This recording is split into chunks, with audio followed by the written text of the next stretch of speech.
Statue of Liberty is evacuated as immigration protester climbs base. Abolish ICE banner is also hung around the monument's pedestal, resulting in arrests of several other protesters about 30 meters above ground. The climber engaged in a roughly 4-hour standoff with police before 2 New York Police Department officers climbed up to the base and went over to her. With the dramatic scene unfolding on live television, she and the officers edged carefully around the rim of the statue's robes toward a ladder, and she climbed down about 8 meters to the monument's observation point and was taken into custody.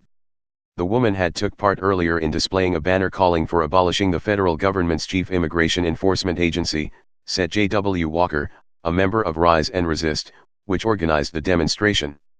The group initially tweeted that the climber had no connection to the demonstration. Walker later said she was involved, but others had no idea she would make the climb, which wasn't part of the planned protest.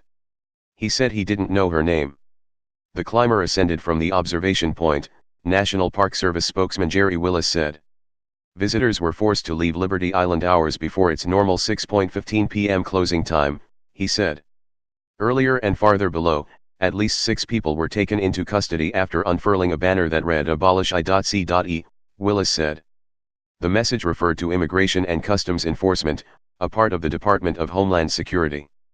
ICE officers arrest and deport immigrants who are in the United States illegally, among other duties. Willis said federal regulations prohibit hanging banners from the monument.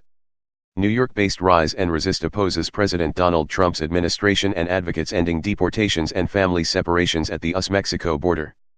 U.S. Attorney General Jeff Sessions has said the president's immigration policy is a step forward for public safety. Under Trump's zero-tolerance policy, the government has begun requiring border agents to arrest and prosecute anyone caught entering the country illegally. That resulted in more than 2,000 children being separated from their parents within 6 weeks this spring. Under public pressure, Trump later halted his policy of taking children from their detained parents.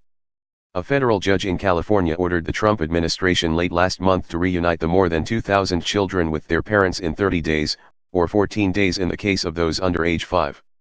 Abolish ICE has become a rallying cry at some protests around the country and for some prominent Democratic officials seeking to boost their progressive credentials. Trump said on Twitter last week that abolishing ICE will never happen. Protests and evacuations at the Statue of Liberty are rare but not unheard of.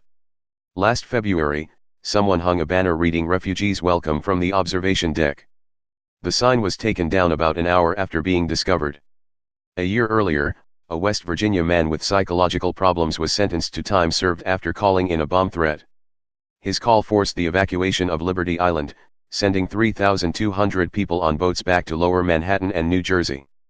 The statue, a gift from France, was dedicated in 1886.